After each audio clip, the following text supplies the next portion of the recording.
people of Zanzibar, I have just one question for you, please, that has confused me ever since I have arrived on your blessed land. What is your secret? How is it that despite you being a relatively small population in comparison to other nations of the world, just under 1.9 million,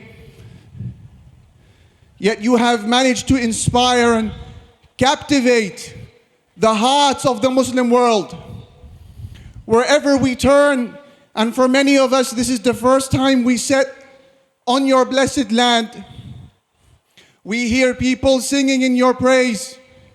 And we pray to Allah subhanahu wa ta'ala to make this a reflection of who you are in the heavens with Allah Jalla Jalaluhu and the angels.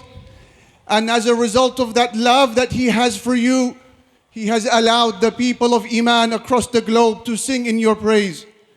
And we ask Allah Almighty to also make it a reflection of the righteous leadership of this country, to allow khair and goodness and equality to flourish amongst all segments of society. And we are honored on behalf of the Muslims of the UK to be given the opportunity to play a role in the flourishing and in the abundance and in the goodness of this righteous country. Allahumma ameen, wallahumma lakal hamd.